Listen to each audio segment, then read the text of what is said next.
Hey guys, tonight we wander the winding alleys of ancient Rome, not through the grand marble temples or rowdy chariot arenas, but into the warm, flowery chaos of a street filled with bakers. You're walking under the fading amber sky, the kind that makes even crumbling bricks glow like gold. The air is thick with smoke from dozens of communal ovens. You smell yeast-burnt crusts and just the faintest scent of goat. Your sandals crunch through a thin layer of flour that somehow made it onto the road. Don't ask how this is Rome, it gets everywhere. A soft clang of copper pans echoes around you. From one window, a baker hurls insults at another over a missing sack of emmer wheat. Children chase each other with bits of discarded dough like it's a game, while an old man leans against a bakery wall mumbling about how bread was better during Caesar's time. You probably won't survive this neighborhood without catching a face full of ash, but honestly, that's part of the charm. So before you get comfortable, take a moment to like the video and subscribe, but only if you genuinely enjoy what I do here. And let me know in the comments where you're tuning in from and what time it is where you are. Now dim, the lights, maybe turn on a fan for that soft background hum, and let's ease into tonight's journey together. You duck into a bustling pastrinum, the Roman bakery. It's not some cozy candlelit cottage. This place is industrial grinding mills powered by donkeys circle like tired carousel ponies. The floor is dark with soot, and slaves are hauling sacks of grain sweating through their tunics, while the head baker, probably named something like Marcus Crustulus, shouts instructions in the middle of it all like a battle commander. The heat from the dome ovens is incredible. You'd swear your eyebrows were at risk. Nearby, a boy fans the coals while another smears olive oil on the floor to keep down the dust, which somehow just makes the place smell like burnt salad. Here's the thing, baking in Rome isn't a calm, rustic affair. It's a cutthroat, flour-dusted sport. The competition is fierce. There are hundreds of bakeries in the city, especially once bread becomes a public staple. Bakers shout at each other in the forum, they undercut prices, they flirt with customers in line, and they definitely spy on each other's techniques. One baker gets a little too friendly with a local official's wife. Suddenly his bakery burns down in a mysterious accident. Total coincidence. Flour is power. Literally. The Latin word for flour, farina, is tied into everyday speech like money is for us. And if you thought Starbucks competition was bad, Roman bakeries were worse. They placed out panes, Signati-stamped loaves, marked with a bakery's name or symbol. These were early branding efforts. You knew if your favorite bread came from Lucius of Trans-Tiberina because it had a dolphin or chariot or grumpy-looking chicken stamped right in the dough. But even branding couldn't save you from the wrath of bad crust. Romans were picky. Too soft accusations of cheating the grain-to-water ratio would fly. Too hard. Clearly, the oven fire wasn't maintained properly. One disgruntled customer wrote a graffiti complaint in Pompeii that roughly translates to, "If I wanted to chip my teeth, I'd chew my sandals." And it wasn't just locals who cared. Travelers and foreign merchants often judged Roman districts by the quality of their bread. Imagine arriving in a city and judging its prestige by how evenly a bakery scores its loaves. Welcome to Rome. Now picture yourself stepping outside again. The street is a little darker, the bustle quieter.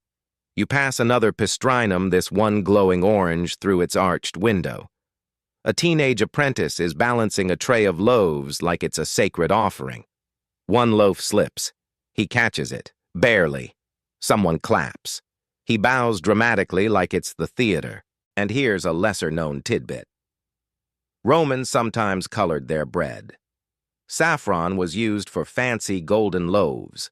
Charcoal or grape must for dark, dramatic ones. Not for flavor, just vibes. Historians still argue whether these colorings were signs of status, symbolic offerings, or just ancient Rome's version of Instagram filters. You sit on a stone bench near a bread stall, and the seller's already halfway through a monologue about why his recipe, handed down from a grandmother who once baked for a senator, is superior. He offers you a slice.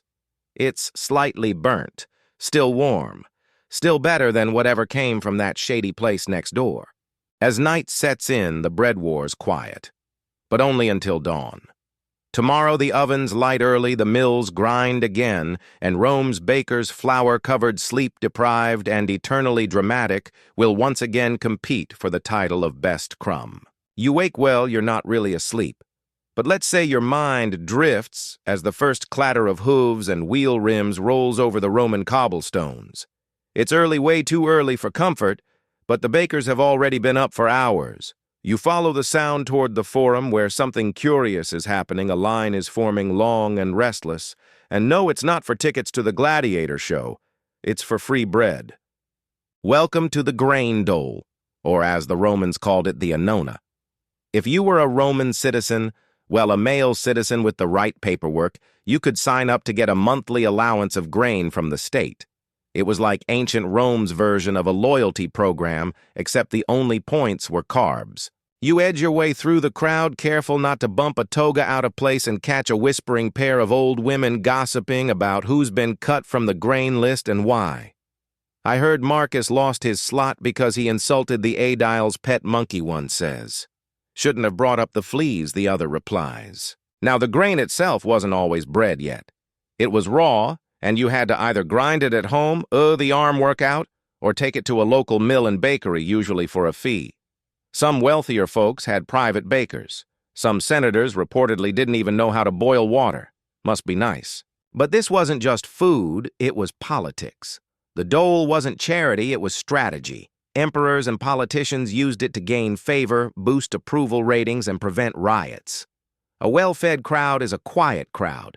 In fact, one of the most famous Roman phrases, panem et circenses, bread and circuses, describes exactly this tactic. Give the people carbs and entertainment, and they'll stop asking annoying questions like, why did the aqueduct collapse again? You step around a group of scribes recording who's picking up their allotment. The whole system is tracked, regulated, and, unsurprisingly, very easy to abuse. Some people pretend to be dead relatives to get extra rations. Others bribe bakery officials to get fresher flour or skip the line. One story even suggests that a baker once married 5 widows just to gain access to more grain cards.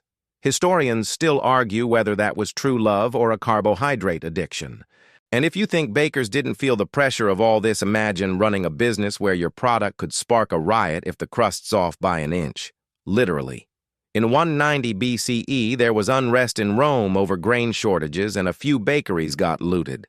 Not the palace, not the barracks, the bakeries. As you cross into a larger square, you see a statue of Aurelian, the emperor, who really went all in on bread policy. In the late 3rd century, he changed the grain dole to free bread itself, no more milling required. It was a huge shift, probably very popular, and also a logistical nightmare. Suddenly, the bakers became key players in imperial stability. Burn a batch now, and it wasn't just a bad morning, it was borderline treason. Aulus, a middle-aged baker with one eyebrow and arms like tree trunks, grumbles as he pulls a tray of panis plebeius from the oven. That's the basic people's bread. Nothing fancy. Flat, round, dry. Tastes like ambition and regret. But it's what the people expect, and the state pays him in grain and coins to deliver it on time. Now here's a fun one. The edict on maximum prices, issued by Emperor Diocletian in the 3rd century, tried to set caps on everything from wool tunics to camel rentals, including bread. It's the first attempt at price control that we know of. Bakers, of course, hated it. Imagine trying to bake under pressure with fixed wages, fluctuating grain quality, and the threat of being, well, politely reminded of the law by a local official with too many bodyguards. You pass a side stall where 2 younger bakers are arguing over the size of loaves. One insists that round loaves are more efficient to stack. The other says rectangular ones bake faster. Neither is wrong, but both are getting red in the face. An old woman shuffles by and mutters, "Why not just make triangle loaves and confuse everyone?" Oddly enough, experimental loaves weren't that rare. Some bakers tried adding herbs, milk, even bits of fruit. Others experimented with double baking to keep bread edible longer. One bakery in Pompeii had a room full of stale loaves that archaeologists believe were made to survive travel, basically the Roman version of a granola bar, except much sadder. As the sun climbs, you find shade near a wall etched with graffiti from impatient customers. One reads Crustus's bread like eating bricks dipped in vinegar. Another says Lucia's bakery for those who like their bread to fight back. Rome's Yelp reviewers were savage and immortalized in stone. Before you head off again, you pass a minor magistrate giving a speech about maintaining moral virtue through proper bread production. You tune out. So does the crowd. But the bakers lined up behind their stalls nod solemnly like monks listening to a sermon. After all, today's bread could be tomorrow's scandal.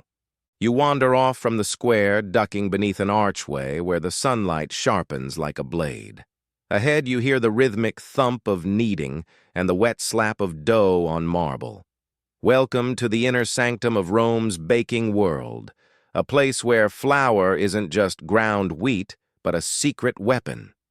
Here, in the dim light of back-alley kitchens and smoky workshops, the true art of bread-making is unfolding, and the stakes are weirdly high.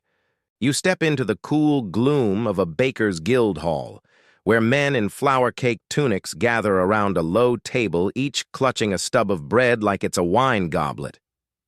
The guild's Collegia Pistorum aren't just clubs, they're institutions. Joining one isn't optional if you're serious about baking, and once you're in for life. That's good, unless you mess up. One baker sighs heavily and says he's still recovering from the quince incident. You don't ask. Guilds help regulate the craft standards, prices, apprenticeships, and they also function as brotherhoods. They pool resources for festivals, funerals, and the occasional legal defense. Yes, bakers get sued, a lot, but we'll come back to that. For now, look around. Behind the table is a wooden shelf holding starter doughs, each covered in damp linen, breathing softly like sleeping pets. These sourdough starters are decades old, some rumored to date back to the Republic. Each baker guards his with wild, irrational pride. One guy literally brings his starter to dinner parties just to feed it. Another swears his dough once saved a marriage. You're offered a sniff. It smells like vinegar whetstone and ambition. Lovely. Now here's where things get competitive. Recipes are trade secrets.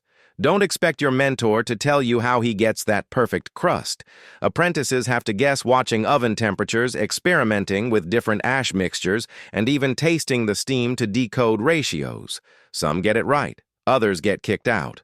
One poor apprentice was allegedly dismissed for adding too much coriander to a sacred festival loaf. Historians still argue whether coriander was even available in that district or if he just had a heavy hand. And of course, spying happens. Rival bakers send in fake customers to sniff out ingredients. One infamous case involved an apprentice jumping ship from one guild to another and taking the secret of crunchy millet loaf with him. This sparked what locals still call the Silent Crumb War. No one talks about it, but they all remember. You wander over to a workbench where a young baker is grinding poppy seeds with a polished stone, muttering under his breath.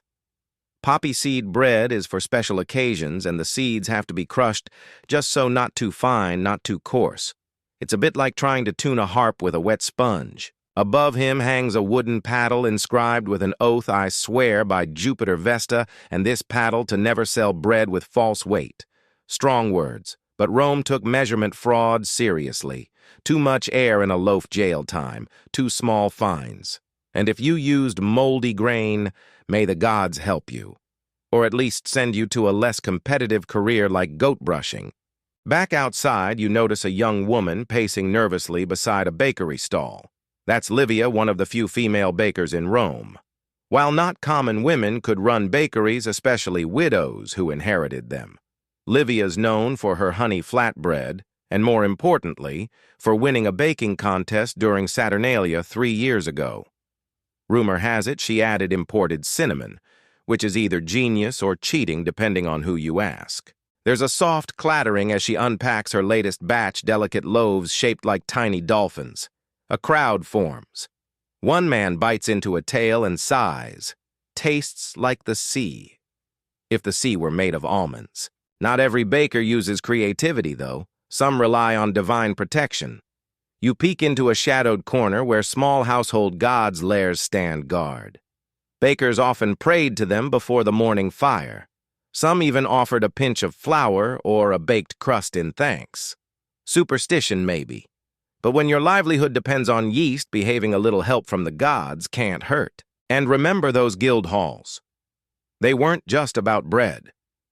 Bakers were also expected to contribute to public feasts and religious offerings.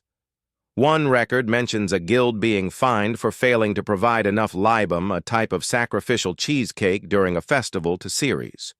The priest reportedly described it as an embarrassment to grain everywhere. You trail behind a cart as it bumps along the cobbles stacked with still warm loaves. A slave boy fans away flies while the baker, shouting cheerfully, brags about his crust elasticity. People gather to buy touch and sniff the bread-offering coins, or bartering with Olive's fabric or even a carved figurine. One man grumbles that Crassus the Elder's crusts used to sing when you tapped them. Nobody's quite sure what that means, but everyone nods solemnly. As evening slides in again, the bakery's quiet. Their fires bank their guilds, locking up their secrets. The air smells faintly of ashes rosemary and something that might be burnt cheese. You're not sure, but you do know this. In ancient Rome, baking isn't just about flour and fire. It's about status, rivalry, superstition, and keeping your starter dough alive through one more Saturnalia. The next morning you wake, or rather you never quite fell asleep, lulled instead into a carb-laced daze to the sound of bells clinking on a donkey's harness. You step out into the golden haze of another Roman dawn, where warm, flowery air wafts from the alleyways like some ancient version of a croissant-scented candle. Except this isn't Paris, and the donkey's not delivering pastries. It's hauling bread tokens. These little metal or clay discs, called tesserae, are the quiet currency of the baker's underworld. Issued by the state, they're redeemable for specific rations at designated bakeries. For many citizens, it's not coins they hand over, it's one of these palm-sized slivers of bureaucracy. And of course, where there are tokens, there are scams. One man you pass is sweating profusely, swearing that his token said 3 loaves, but the baker only gave him 2.5. Another insists his was good for honeyed bread, not plain. The baker just rolls his eyes. Do I look like a scribe to you? You hang around long enough to learn there's a black market in fake tesserae. A clever artisan might press his own and sneak them into circulation, or scrape off an old inscription and restamp it. The state eventually tried to design unforgettable tokens, which naturally were forged within a week. Historians still argue whether this was due to bad design or spectacularly bored silversmiths. But the system persists, and you catch sight of the public granary in the distance, a looming brick structure where hundreds of tons of grain are stored under imperial watch. Armed guards stand by, not to protect the building, but to keep people from stealing grain by the handful. Apparently, one ambitious baker once hollowed out the soles of his sandals to smuggle out flour. Effective, but the squeaking noise gave him away. The granaries themselves are marvels. Some have clever ventilation systems, elevated floors, and rotating storage barrels. You hear a slave muttering as he shovels out spoiled grain infested with weevils. At least the weevils are full, he groans. You trail behind a line of slaves wheeling carts of grain to their assigned bakeries. Bakers receive their allotments based on registered need, though some are suspected of bribing officials to fudge the numbers. One baker caught with double his ration claimed he was experimenting with bread for elephants. No one bought it. He was fined, flogged, and sent to make communion wafers for 3 months as punishment. Nearby, a younger baker named Petronius invites you to see his bread molds. He's one of the city's new breed of entrepreneurial artisans, part baker, part sculptor, all ambition. His latest innovation, loaves with built-in handles. Easier to carry, he claims, and you can hang them on your belt. You try not to picture gladiators fighting while munching dangling bread. He also shows you novelty loaves shaped like fish ears, and even the imperial eagle. He beams. The emperor hasn't banned them yet, which, given how fickle imperial taste could be, is a minor miracle. Now, you follow Petronius to a communal baking oven, the ancient version of a co-working space. These massive ovens served neighborhoods that couldn't afford private setups. Each family prepped their dough at home, then brought it to the communal oven for baking, often marking their loaves with personalized stamps. You see initials, animals, even crude jokes pressed into the crust. One reads, "Eat me and weep, Claudia." Some loaves burn. Others vanish. There are always rumors about oven workers sneaking off with the nicest bread. A middle-aged woman confronts one, now waving her half-charred loaf like a weapon. "This was goat-shaped when I left it," she fumes. The baker just shrugs. "Now, it's goat-flavored. You try a bite of a fresh loaf from the oven's edge, it's chewy, dense, sour. The kind of bread that could double as a weapon if flung hard enough, but it's hot and comforting in its own way. You understand why Romans called it panis quadratus, their signature four-sectioned loaf.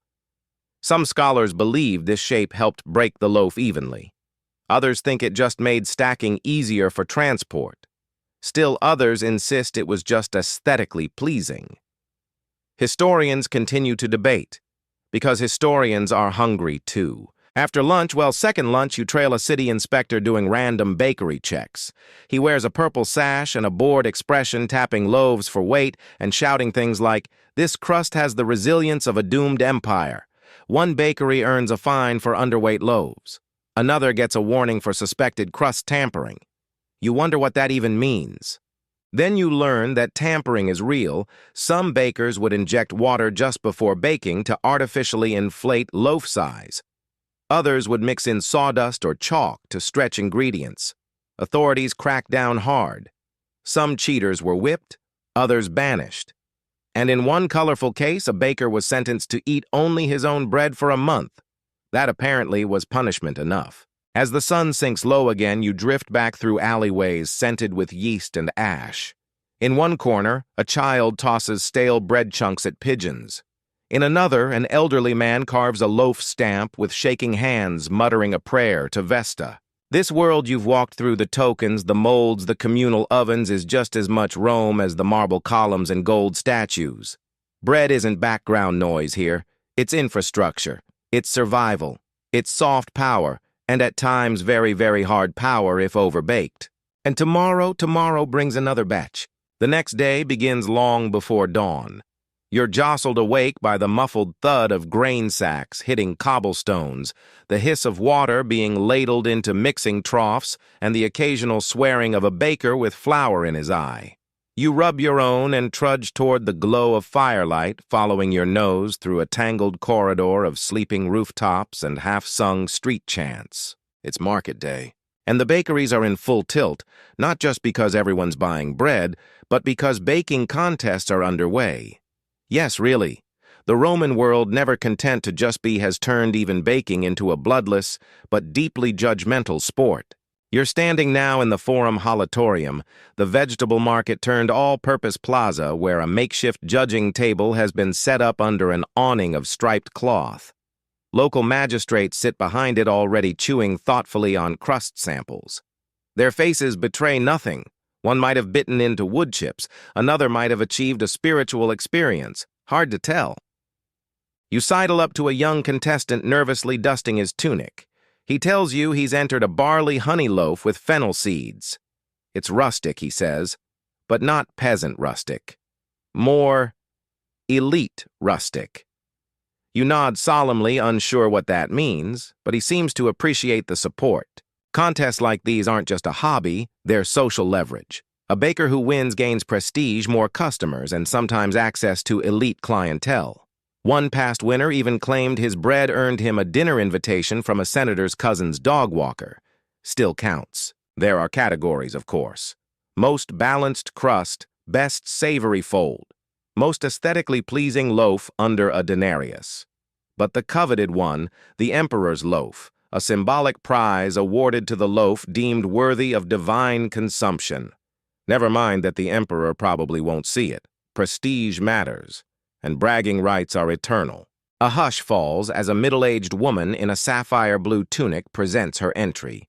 It's a fig-stuffed three-tiered marvel shaped like a temple. The crowd gasps. A small child drops his olive in awe. A judge mutters audacious in a tone that could mean anything. Behind the spectacle, you notice an unassuming man in dusty sandals sitting on an overturned bucket. He's the quiet legend of the neighborhood, known simply as Marius of the Brick Loaf. Long ago, he pioneered a method of shaping bread to resemble bricks, dense, stackable, and allegedly capable of withstanding minor earthquakes. No one eats his bread for pleasure, but everyone respects his engineering. You strike up conversation, and Marius shares a secret. It's not the flour, it's the humidity. Romans don't talk enough about humidity. He hands you a sample loaf. It's solid. You nod respectfully and quietly slide it into your bag to avoid dental injury. Competitions aside, you start to notice the rituals and customs that surround the baker's life. One stall has a sprig of laurel tied to its beam for luck and to keep mice out. Another burns a small piece of yesterday's bread before lighting the ovens each morning to feed the spirits of failed recipes. Some customs are communal. On Vestalia, the festival of the goddess Vesta, bakers participate in ceremonial cleanings of the ovens, sweeping out the ashes with reverence and whispering apologies for every burnt crust. It's not superstition, one baker explains. It's professional courtesy. You don't offend the flame. As you drift away from the contest and into a quieter back street, you see another aspect of the trade, baking as punishment and duty. Rome, in its endless administrative wisdom, occasionally sentenced criminals or debtors to serve as bakers. It wasn't meant to be kind. Long hours, burns, and endless flour dust-induced sneezing made it less than glamorous. There's an infamous case. You overhear two old men recounting a minor poet who dared mock a local governor's eyebrows and was sentenced to 5 years of oven duty in a rural province. By year 2, he was producing passable rye buns. By year 4, he'd become beloved by the village. Historians still argue whether this was redemption irony or just proof that everyone secretly loves carbs. Toward the end of the day, as the sun catches the rooftops like a second fire, you pass a small stall giving out bread for the dead offerings to leave at graves or altars. These loaves, often plain and shaped like miniature pillows, are made without salt. The lack of seasoning is deliberate, a nod to the idea that the dead require sustenance, not flavor. One young girl shyly hands a loaf to a bearded priest who places it beside a statue of Mercury. He always preferred spelt, the priest murmurs. You're not sure if he's joking. Just as you're about to return to your lodging, you're drawn by laughter near a courtyard fountain. A group of children are playing baker, molding tiny loaves from clay and leaves. One proudly announces he's opening his own dream bakery, where everything will be shaped like animals and flavored with wild honey. You smile. Give it 15 years and he might be supplying the temple of Jupiter. As twilight settles, the contest winds down and the judges announce a winner, the temple-shaped fig loaf. The crowd cheers politely. A runner is dispatched to deliver the prize loaf to someone vaguely connected to the palace. The rest of the bread likely devoured within the hour. And while these contests are fleeting, they capture something essential: the strange fusion of ritual vanity art and sheer starchy survival that defined the ancient Roman baker's world. You wake to something new this morning's silence. The usual clatter of carts, the barked orders of flour-coated men, even the distant bray of overworked donkeys, all oddly absent. You step outside, and it takes you a moment to realize why. It's a holy day, and nearly all commercial activity, including baking, has come to a reverent halt. Well, officially anyway. You soon learn that the demand for bread never takes a day off.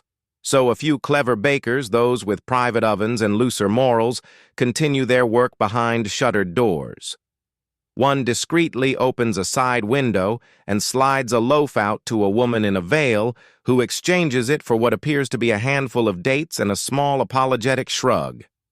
You wander into a quieter neighborhood, one of the older districts near the Aventine Hill, where retired bakers and their families tend small gardens or run tiny taverns. Here, the conversation has shifted from baking to bread stories, half memory, half myth, all fluffier than the average Roman crust. An elderly man named Lucullus. No relation, he assures you, though he shares the name with the famously extravagant general, tells you of a time when Emperor Claudius allegedly declared an emergency holiday because his favorite baker had a sore knee.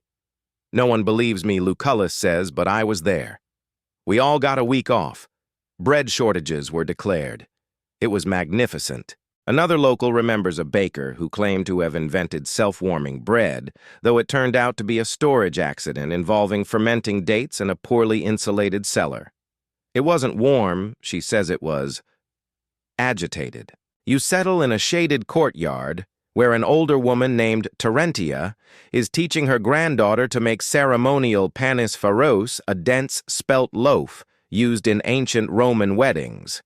As she kneads, she explains its symbolism, made with emmer wheat baked slowly and traditionally broken by the groom over the bride's head. You wince. So romantic, you murmur. Oh yes, Terentia chuckles. Nothing says eternal love like crumbs in your hair.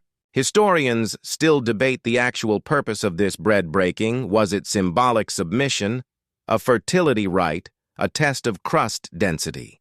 No one quite agrees. But everyone agrees it's very hard to wash out of togas. Later, you find yourself invited to a small domestic bread altar tucked beside a kitchen hearth. Here offerings of old crusts and crumbs are left for Forculus, the obscure Roman god of doors and thresholds. He keeps rats out, your host explains.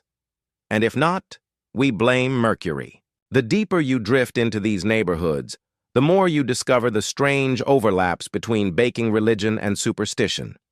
There's a belief that if your loaf cracks open during baking, it means someone in the household is harboring a secret. A burnt bottom. The gods are displeased. A loaf that sags in the middle. Someone lied about taxes. Some loaves are even made as protective charms, tiny rock-hard biscuits stamped with symbols and buried near granaries or ovens. You pass one such charm being unwrapped by a superstitious baker convinced it will calm the yeast. His assistant looks skeptical. You could also try just proofing it properly. This district seems quieter, yes, but not duller. Here bakers are more philosophers than competitors. One man compares sourdough to the soul. It must ferment, you see, before it rises. Another sees each batch of bread as a moral exercise. Do you use just enough salt? Do you wait long enough for the dough to rest? Are your intentions pure when you score the crust? You nearly choke on your cup of barley tea when he solemnly adds, bad bread comes from inner chaos. You eventually stumble into a small baker's shrine built into a street wall and covered in waxy offerings, tiny clay loaves, flour-dusted garlands, and a bronze plaque honoring all who served the oven. A faded inscription reads, Panis dat vitam ignis dat formum, bread gives life, fire gives form. You pause. That one might be going on a t-shirt. A young couple walks by discussing what kind of loaf to bake for their child's naming ceremony. Spelt, he says. Barley, she insists. Wheat, the grandmother chimes in from behind them like civilized people. You back away slowly. The smell of roasting grain draws you to a tiny rooftop bakery run by an eccentric man named Alias, who claims to have baked bread for 20 years without ever using the same recipe twice. Repetition, he says, is the enemy of flavor. You ask what today's experiment is. He grins. Pear and pine ash. You politely pretend you didn't hear. As the sun begins to drop behind the tiled roofs of the city, the whole neighborhood seems to exhale. On holy days like this, even the ovens breathe slower, quieter. Fires are banked instead of blazed. Families gather with cold loaves and olives, chewing and chatting, passing slices by hand. You find a quiet bench under a fig tree and nibble on a humble hunk of yesterday's bread, crusty and plain, but still strangely comforting. It's not a contest entry. It's not temple-shaped. It probably won't win over the emperor, but it holds the day together all the same. The final day of your stay among Rome's bakers begins fittingly with the smell of ashes and triumph. There's been a small oven fire near the Caelian Hill. Nothing serious, no homes lost, no gods angered, but the neighbors talk about it with the reverence usually reserved for natural disasters. The baker responsible, a wiry man with burn marks on his tunic, and a grin of pure shame, is now something of a local legend. He caramelized a whole district, someone jokes. Should have named that loaf Vulcan's crust. Yet even in this misstep, there's no chaos, only awe at how the fire danced and died. You hear someone mutter, "It's what happens when the dough's too proud." By now, you've earned a place in the rhythm of the neighborhood. Children wave at you with flowery hands, a widow offers you a heel of yesterday's poppy seed roll, and one elderly baker insists on showing you his bread museum, which is in truth 3 shelves in his basement filled with rock-hard loaves dating back to the reign of Hadrian. This one, he says, tapping a dusty bun. "I overproofed it so badly it collapsed like the Republic." Some of these loaves are oddly shaped birds, ships' hands with outstretched fingers. Decorative breads once used for theatrical feasts, funerals, or offerings to house gods.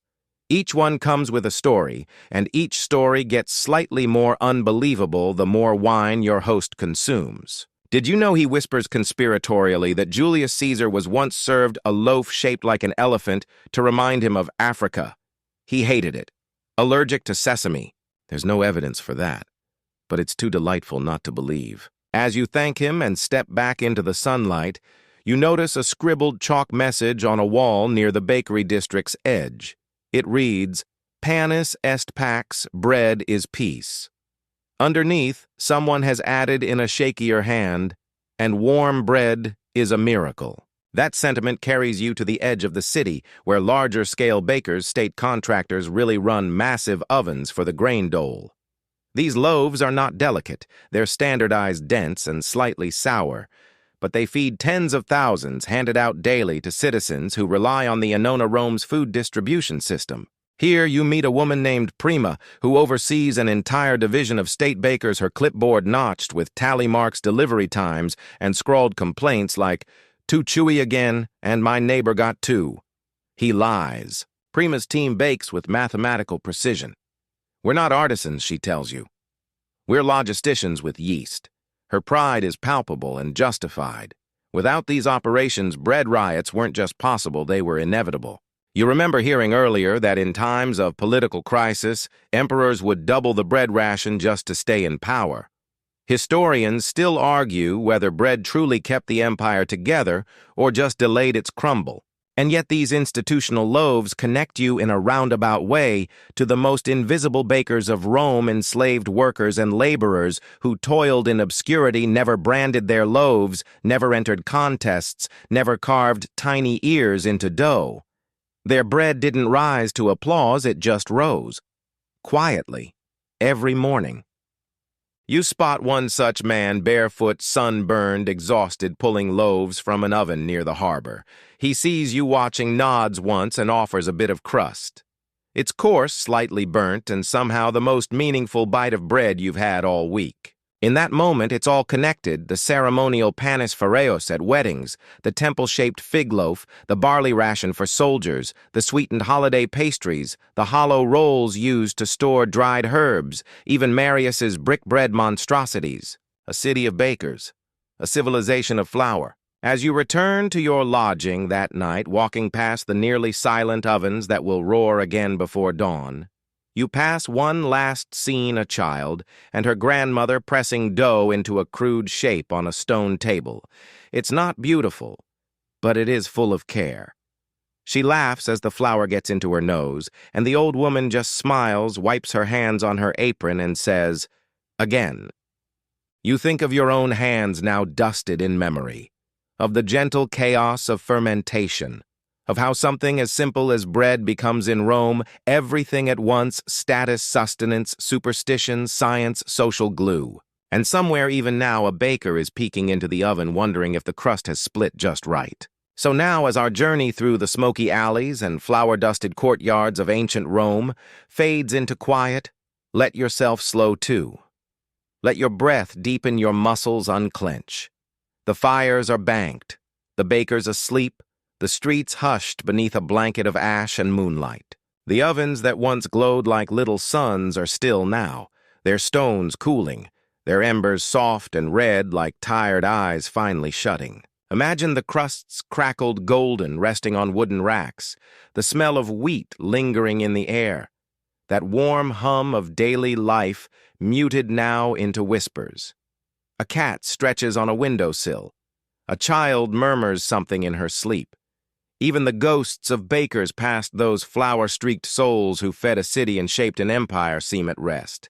You can still hear it if you listen closely, the faint echo of dough being kneaded, the light knock of knuckles on crust, the soft rising breath of loaves becoming, and you drifting gently like steam from a morning cup of barley tea can finally rest too. There is nothing left to shape tonight. Nothing to proof. No contests to win. Just this warm stillness, this memory of bread and fire and quiet laughter between strangers. Sleep comes now steady and slow. The kind of sleep that rises from the bones like a good sourdough from deep within the grain. So close your eyes. Let the warmth settle. The bakers will be back tomorrow. And you, well, you've earned a night without alarms. Sweet dreams.